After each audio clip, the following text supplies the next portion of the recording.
David and Gita, welcome to this conversation, the triple planetary crisis of climate change, biodiversity loss, and pollution.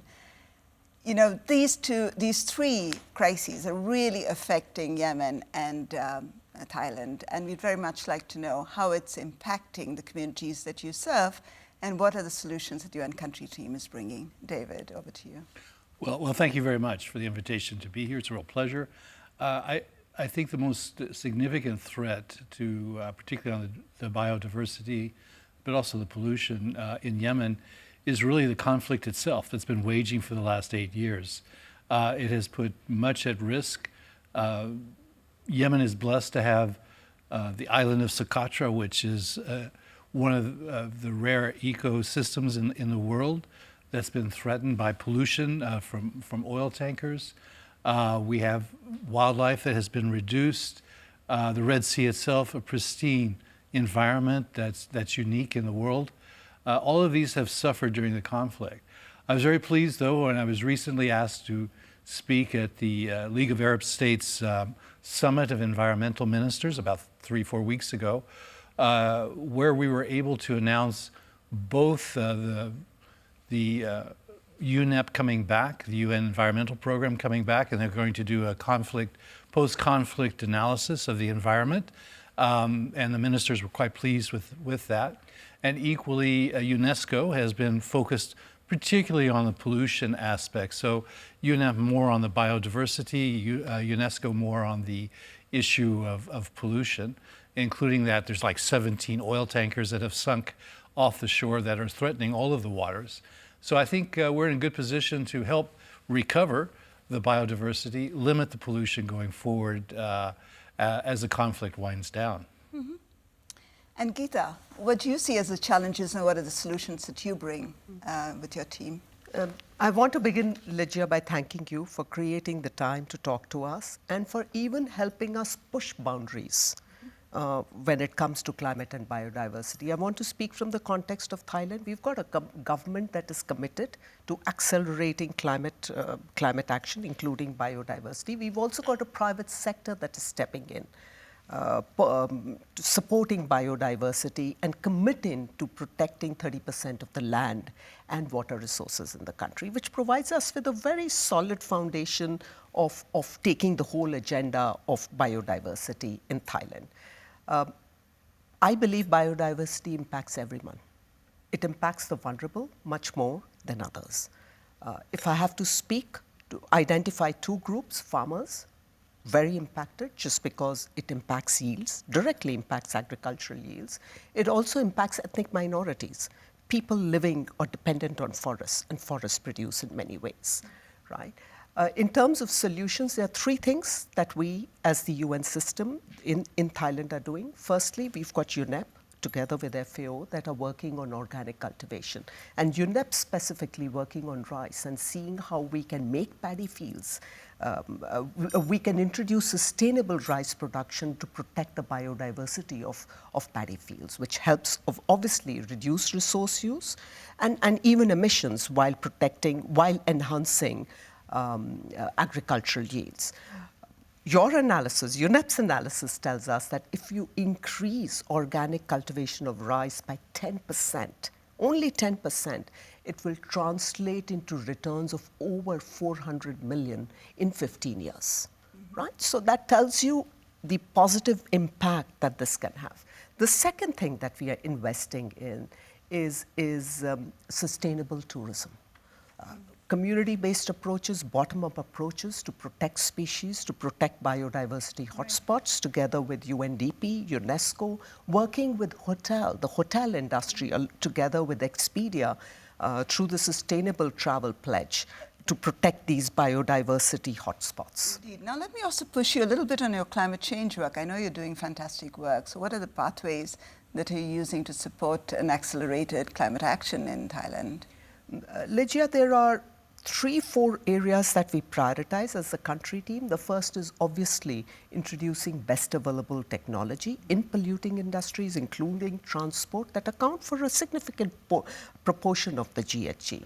And one of the lessons that we are learning here is the minute you introduce clean technologies, best available technologies, it tends to get scaled up by private sector itself. And we've seen that in action in Thailand.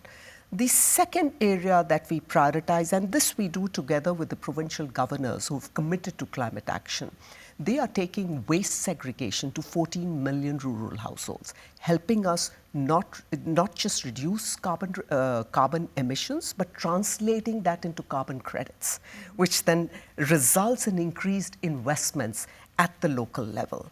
The third area of priority is our dialogue with the bankers, investors, and asset managers. And this is important, and this is where, the work that UNEP does, you people provide us with the entry points for this dialogue. The UN Principles of Responsible Banking provided us with the entry point to bring the banking community together.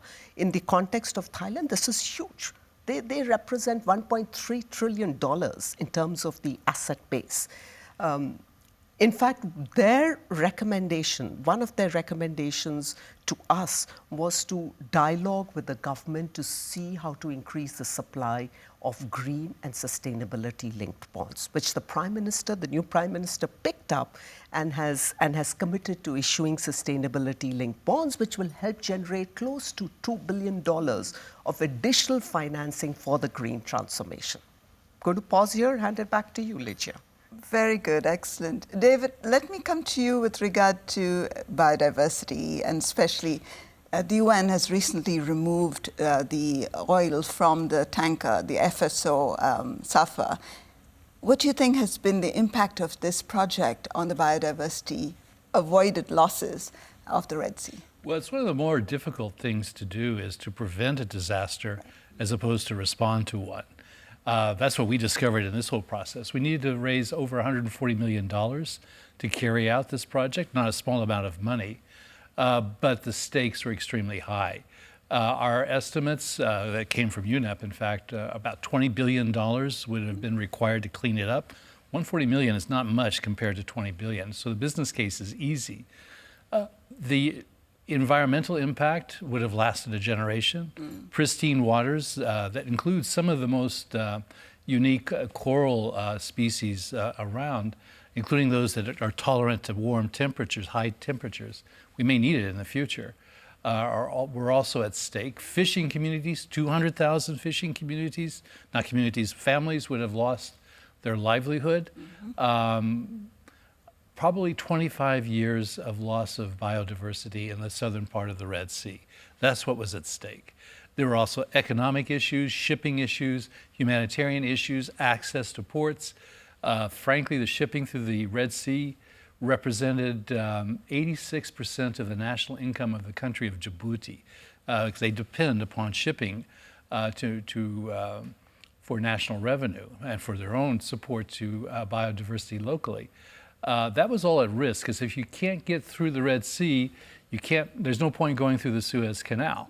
So everybody had a stake: economic, ecological, humanitarian, economic. It was all there, and still difficult to find the funding.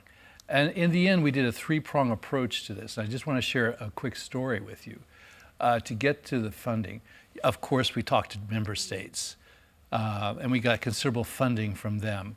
We also talked to the private sector, particularly the oil and gas producers, but also those who are major food importers, and they put in considerable money. But we also went out to crowdfunding to bring in the global public as well, because we believed that this was a global challenge that required a global response. Yeah. And we got quite a bit of support from individuals as well.